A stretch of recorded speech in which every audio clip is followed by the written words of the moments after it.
Hi, I'm Gareth Green and welcome to another of our Inside the Mind of Bach series in which we're looking at phrases from Bach chorales to see what we can discover about writing good four-part harmony and discover about Bach's style. So whether your interest is really in understanding harmony from an analytical point of view, maybe you're wanting to get better at discovering how to see what the chords are, what the chord functions are, whether you're wanting to write harmony, whether you're wanting to understand more about the Bach style, about Baroque style, this should be helpful. Okay, well, we're going to have a look at the first two phrases of a chorale that's in a minor key. And let me start by playing you these first two phrases and then we'll unpack them.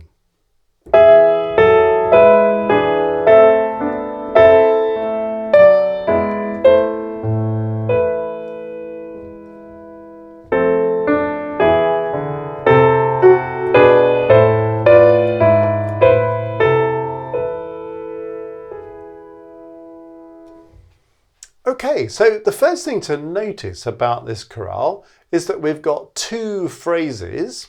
The phrases are marked, the phrase endings are marked with these pause signs, these fermata signs, not because you're meant to have a great long pause on them, but just to indicate that's a kind of moment of repose at the end of a phrase. But the first thing you'll notice about these two phrases is that they're both in the same key. Quite often in a Bach chorale, you'd expect between the first phrase and the second phrase for us to be modulating to a different key. Doesn't always happen, and it doesn't happen here. Both these first phrases are in the same key, and that key is A minor.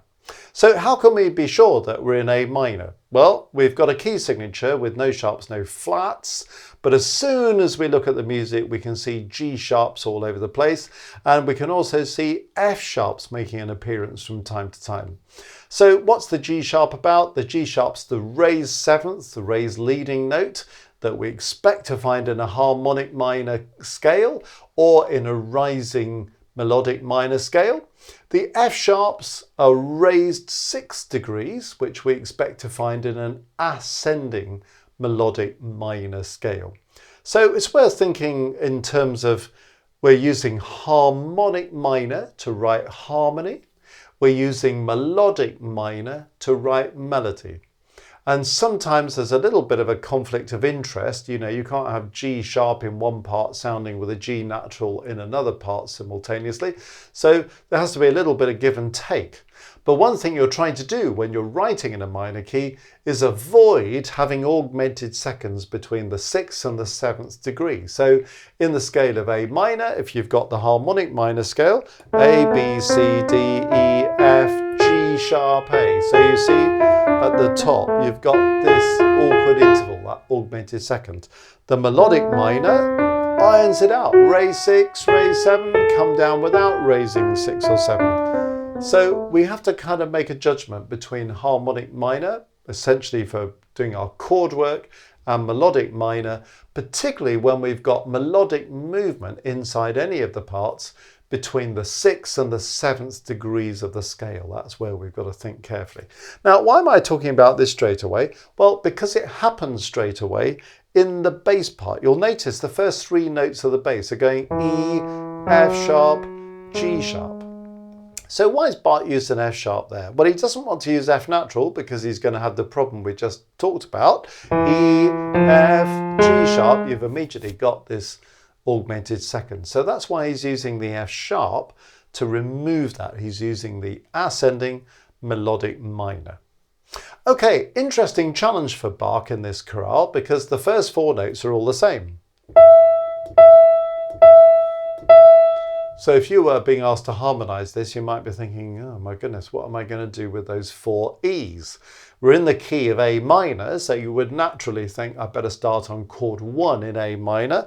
So do I go 1, 1, 1, 1? Well, I wouldn't. It's a bit tedious, isn't it? Do I do something like 1, 1, 5, 5? Well, that's slightly less tedious, but it's still pretty tedious. Or do I go 1, 5, 1, 5? that's not terribly great either, is it? Or do I go 1, 5, 5, 1? That's slightly better actually, isn't it? But it's a slightly awkward business, isn't it? Now, what's interesting is that Bach fills up the first bar, those 4 E's, only using chords 1 and chord 5. But we're going to see how he does it so it doesn't sound as tedious as just doing what I've done. So how does Bach do that without making it sound tedious? Well, he does this. First of all, he doesn't start on chord 1, which is interesting. He starts on chord 5. Normally you'd expect, maybe particularly starting on the first beat of a bar, to start on a chord 1. If you start on a pickup beat, an anacrusis, well, you might start on 5 and then go to 1 on the first strong beat. But here he is on the first beat of the first bar starting on 5. So that's something he sometimes does. How does he conceal this problem that we're talking about? Well, he starts on chord 5. Immediately he's got some interest going. Double passing notes, alto and bass. Notice how they're kind of running in thirds. And then you have passing notes, tenor and bass, also running in thirds. So if you can create double passing notes, you're normally going to do that in thirds or sixths. Otherwise, you're going to have problems with other intervals. Seconds and sevenths are dissonant. Fourths don't work terribly well. Fifths tend to give you consecutives. So really, it's the thirds and the sixths that are going to be your consonant intervals. So one way of kind of covering up what could otherwise be slightly tedious harmonic movement dealing with repeated notes is to think, well, can I get some notes of decoration in? If you can use some auxiliary notes or some passing notes or something, that's always going to distract us from something feeling a bit stuck harmonically. And in this case, he really goes for it by using those double passing notes. So we get this little partnership between the alto and the bass at the beginning, and then the tenor and the bass in the second half of the bar. So chord 5, double passing, goes on to chord 5 again, but notice now it's in first inversion, so it's a 5B chord. Then in the second half of that beat, he jumps back down to 5 in root position, so it's a 5A chord, but notice he's just slipped in that note in the tenor that looks like a passing note, but in fact it's creating a 7. So we go from 5 in first inversion to 5-7 in root position, which strengthens the chord and kind of gives the impression of some chord movement, doesn't it? Then he goes to chord 1, double unaccented passing notes, tenor and bass. Then he goes to 1B. So 1 in first inversion, and then he jumps back to 1A, 1 in root position. So do you see what he does? He goes 5, 5, 1, 1. But actually when you look at it, he goes 5, 5B, 1, 1B. So if you're stuck with something like 4 repeated notes and you're thinking, well, I've only really got these 2 chords to play with, well, one solution is to think, how can I use inversions? And it's amazing how that does actually make a difference and distracts you from feeling a bit stuck. When you then decorate with passing notes and all the rest of it, well, actually that really distracts us from the kind of slightly tedious harmonic sense of being stuck. And then little tricks like beat 2, adding a 7th in the second half of the beat. So the first bar doesn't sound tedious at all.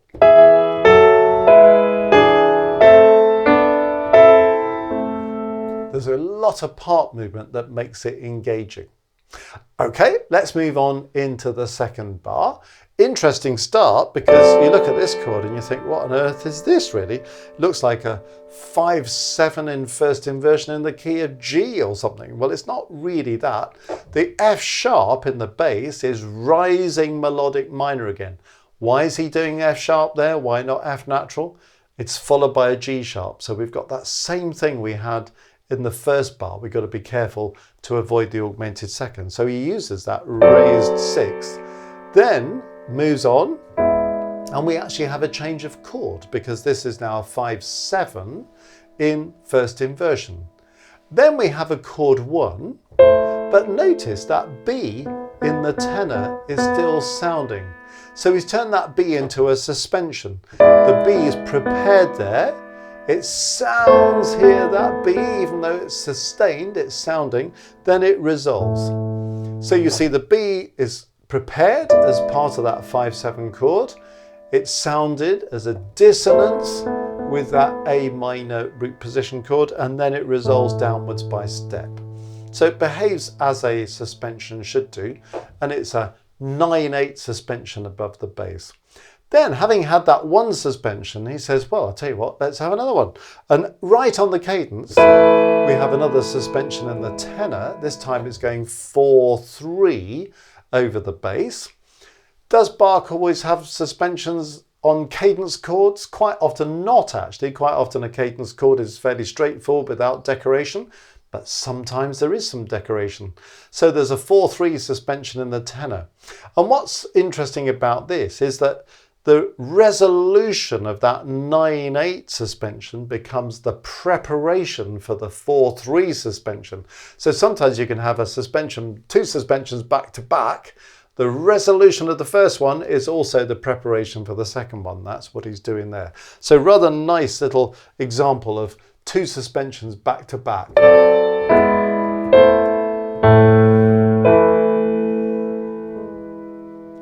And so it's an imperfect cadence. We've finished on chord 5. Okay, we move on to the second phrase. He starts on chord 6. So nice bright major chord, unaccented passing note in the alto.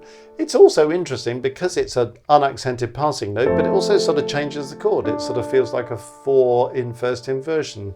Sometimes he does that, where you can look at a situation and say, well, that's both a passing note and actually implies a change of chord. It feels like a passing note, but nevertheless, there's that little coincidence. Then a chord 5, passing note in the bass, but again, also a passing note that changes the nature of the chord a bit, because the D makes it a 5/7D, a dominant seventh last inversion. Going on to chord 1 in first inversion, passing note unaccented in the alto. Again, F sharp, that raised 6, because we're following it with a raised 7th.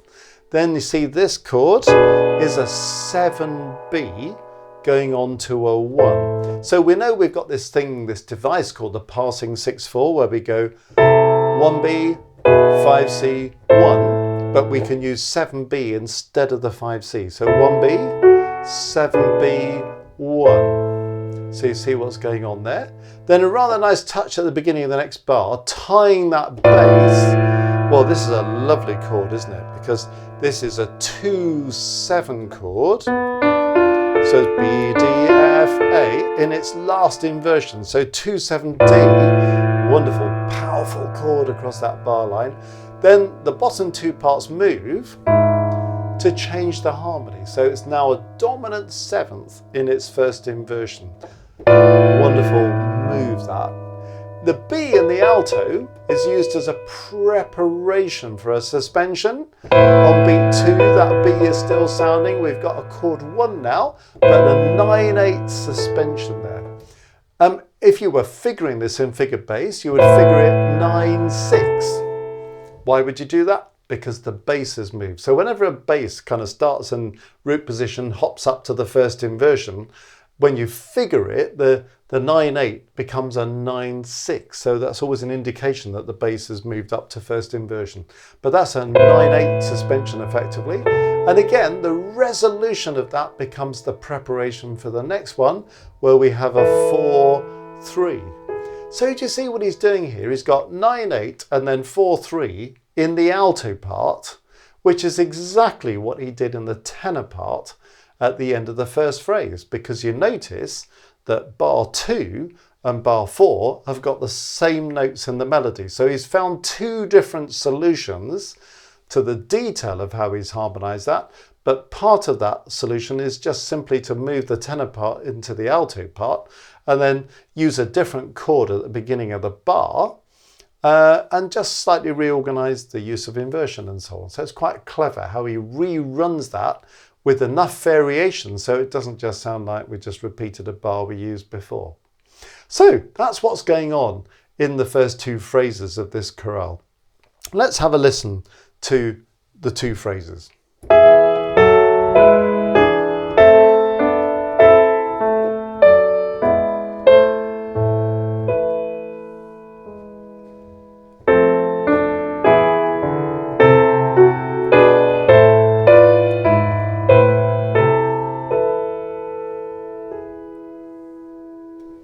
Absolutely wonderful music, isn't it?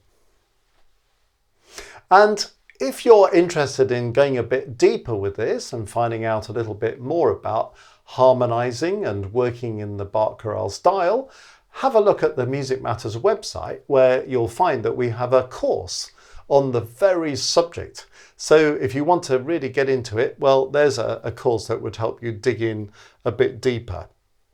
And if you're somebody who would like to meet with other like-minded musicians once a month, why not join our Music Matters Maestro groups? If you're on the website, have a click on Maestros on the homepage. It will tell you all about it. But monthly live streams, meeting with other people, live chat, sharing all sorts of musical stuff, learning more about music, it's a great opportunity. And it also comes with other perks like discounts on courses as well. So that may be something that interests you. But meanwhile, enjoy listening, playing, thinking about these wonderful Bach Chorale harmonizations.